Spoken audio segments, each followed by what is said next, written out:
Survey results! Pulso ng bayan! Simplihan natin sa Vibe Check!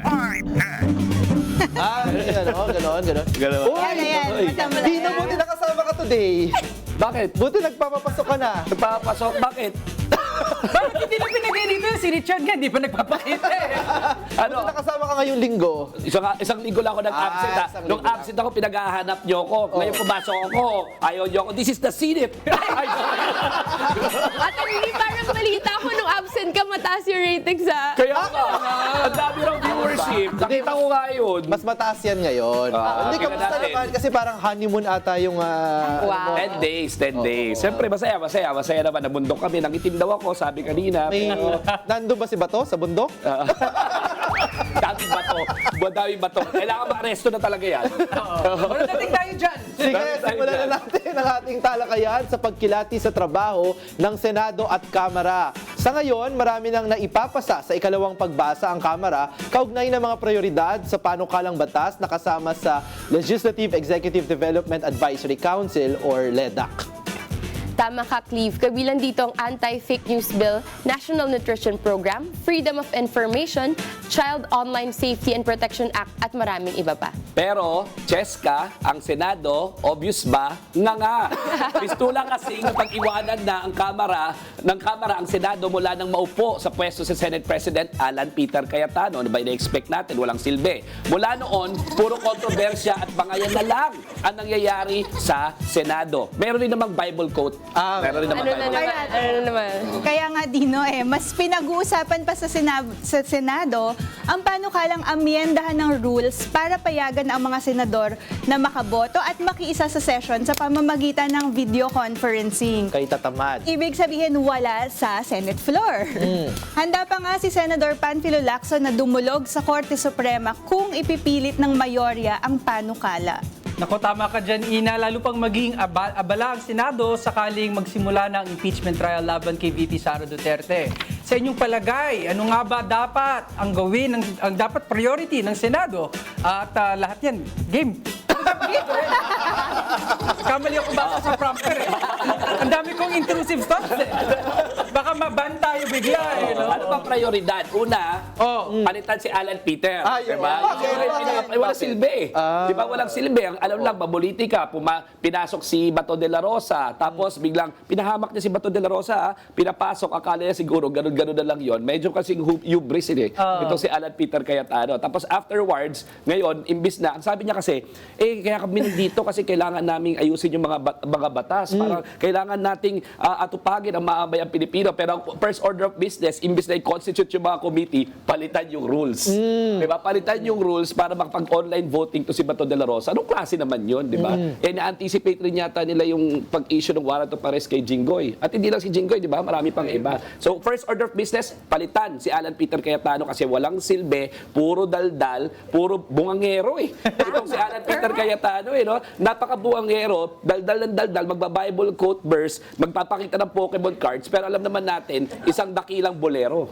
Di ba? Bolero. So, yan, palitan si Alan Peter. At saka talagang ilang linggo ng laman yung Senado dahil nga sa mga kaguluhan. No? Simula nang maupo si Alan Peter Cayetano at yung ipanibagong majority na kumokontrol sa Senado. Pero talagang tenga din yung kanilang trabaho na maging mga mambabatas. Kaya nga ngayon, marami ding mga kababayan natin sinasabi, parang nabaliktad na. Kasi dati, parang mas mataas yung tingin natin sa Senado kaysa sa Kamara. Parang ngayon, mas nakakakitaan natin ng trabaho yung Kamara. Kasi tuloy-tuloy, bagamat nagawa na nila yung trabaho nila, naghahanda sila din sa impeachment trial, gumugulong yung kanilang legislative business, di ba? Halimbawa na nga dyan, yung freedom of information, napakagandang development po yan sa Kamara dahil marami po sa ating mga advocates ay matagal nang naghihiling na dapat talaga maisabatas yung freedom of information.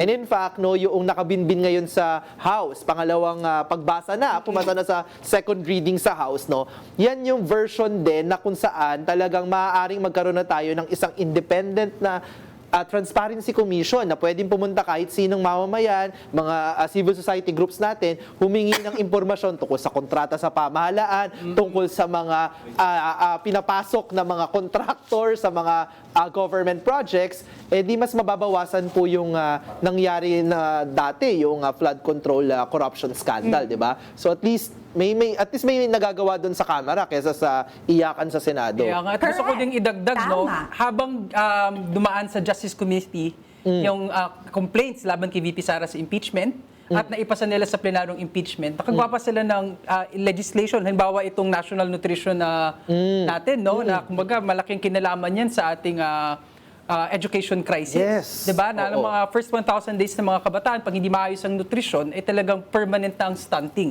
So, ito yun, umaaksyon ng ating legislatura. At pangalawa, naipasa na rin sa second reading yung Kalinga Act, no, na nagbibigay ng mga mekanismo na lalong mas mabilis yung pagresponde ng pamahalaan sa usapin ng let's say ng energy crisis. At bilang MSME, member ng MSME, malaking bagay para sa amin yan. No? So, Ayaw nilang magbarilan dyan sa Kamara? hindi wala na lahat ng nagtrabaho, di ba? So, Yun yata raw yung uso eh, no? Yung mga barilan na yun. Pero alam nyo, nakikita ko, napapansin ko sa mga tao, parang sawang-sawa na sila sa bagong episode ng Senate Flix na to. Parang masyadong nakaka-disturb ng nervous system ang mga nangyayari dyan sa Senate na to. At sabi nga ng mga tao ngayon, ang dami na tuloy nating kilalang congressman. Kasi dati, ang mga ordinaryong Pilipino, ang kilala lang, president, vice president, tsaka yung 24 na senators, wala naman tayong masyadong pakialam sa ibang district representatives, tsaka mga party list representatives. Di natin kabisado mga pangalan yan. Di nga natin alam kung anong committee chairpersonship na hawak nila. Pero ngayon, lalong sumisikat yung mga kongresista natin kasi sila yung nakikita ng mga tao nagtatrabaho. When in fact, yung Senate at yung senators, yung binoboto natin at large. Sila lang dapat yung concern natin na working for us talaga entirely. Yung mga district representative, we rely on them to work on the agendas that they've set for their own districts and for their own jurisdiction sa mga party list and minority groups na hawak nila. Ngayon tuloy, umaasa tayo na yung nagtatrabaho para sa atin, yung mga kongresista natin kesa yung Senado. So, sa Senado nga, makinig kayo sa mga kapwa nyo senador na ibalik yung respeto at tiwala sa institusyon nyo kasi sa totoo lang, napakababa na ng respeto ng mga tao po sa inyo. Kaya nga din Cheska, sorry Ina. Naalala ko lang kasi sinasabi ni Cheska, no, na sa matagal na panahon, alam mo, isa ako dun sa mga tumututol na dapat i-abolish na yung Senate, di ba? Kasi naniniwala ako dun sa maganda yung sistema ng bicameralism na meron tayong dalawang gumagawa ng batas, di ba? Kasi ang ating pagtingin dati, yung Senado, dahil sila ibinuboto ng buong bansa, training ground ito para sa mga politiko, mambabatas, na ang iniisip ay national interest. Interest ng nakararami, Distrito. interest ng publiko. At sa Kamara kasi, baka maaaring ang pag-isipan lang ng mga kongresista, yung sarili nilang mga distrito, di ba? Baka maging narrow-minded. Pero hindi naman yun yung nakikita natin sa Senado ngayon, di ba? Pampolitikang interest yung iniisip, sariling mga political loyalties yung iniisip, kung ganun lang, talagang hindi ka magtataka kung bakit umuugong din yung panawagan na, baka dapat i-abolish na yung Senado, di ba? I-merge na lang sa Kamara kasi kung ganun lang din, dagdag gastos lang na may 24 na mambabatas na hindi naman makagawa ng batas. Tama. At sa akin, habang hindi pa na-abolish yung Senado, naghanap ako ano bang pakinabang ng Senado sa atin ngayon? At sa akin, mukhang ang pakinabang ng Senado ay masterclass ng kawalang hiyaan sa politika. Dapat pinapanood natin sila kasi naaalala natin saan ba napupunta yung tiwala at boto ng taong bayan. At kung sa mga magbibigay na lang ako ng example ng masterclass ng kawalang hiyaan. Kasi netong nakaraang linggo, nakita ko si Senator Risa Hontiveros. Meron siyang itinataguyod na provisions ng rules ng Senado para iwasan yung pinipilit ni Marcoleta na motion na pagbotohan, baguhin yung rules para sundin yung video conferencing. So parang sa akin, una, masterclass sa kawalang hiyaan yung wala ka na nga sa office. Kumikita ka na nga. Meron ka pang pending mga warrant. Tapos ikaw pa yung hihingi ng accommodation para mag-video conferencing para makapag-participate ka. So unang mali. Pangalawang mali, masterclass ng kawalang hiyaan. So, pinakita out ni Senator Risa Hontiveros ano yung problema. Si Senator Marcoleta, Chinador Marcoleta, at occasional mansplainer.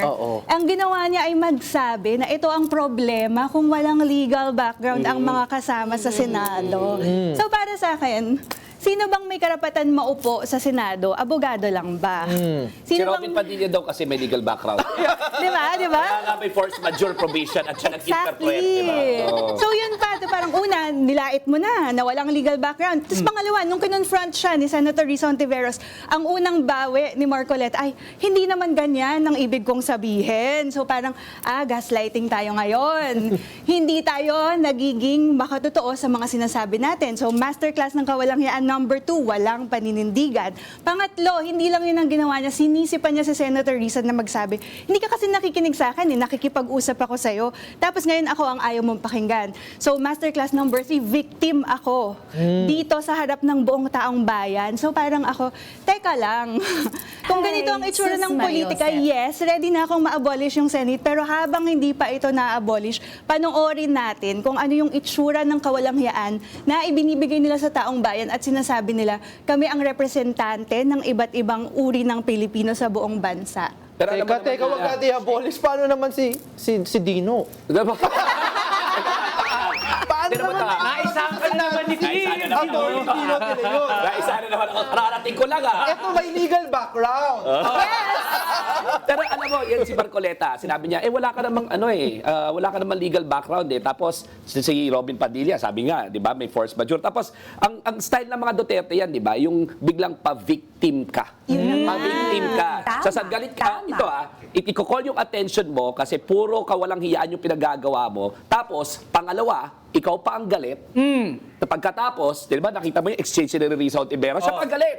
Di ba? Lakas And then ang boses pangatlo, niya doon. oo, lakas ang boses siya doon. Tapos sasabihin, kami ang biktima. Kami lang ang Hindi mo ako pinupolitika dito. pinakinggan. Hindi mo kami pinakikinggan. Anong klaseng kawalang hiyaan yan, no? Tapos tingnan mo, unfortunately, in our system right now, no, kahit na gaano kasipag po yung kamera, kahit gaano kasipag yung kamera, hindi mapapasa yung mga batas nang walang hearings at walang counterpart sa Senado. No? Ang tamad-tamad ng Senado ngayon. Tingnan nyo kung anong unang announcement nila. Sa June 4 daw, pagdalaanan nila ng pansin yung 18 Marines na nagkabuhol-buhol na yung kwento, incredible na tunet-toneladang pera daw, ang binuhat-buhat nila at nilagay nila sa trucks, ang gamit lamang ang maleta, di ba? Pero kung kukumputin mo, yung 1 trillion pesos na yon, kahit hanggang ngayon nag-i-impake sila 24/7, hindi matatapos. No? So kalokohan talaga. Pero anong pinipili nilang pagtuunan ng pansin? Imbis na pababain yung presyo ng langis, Yes. imbis na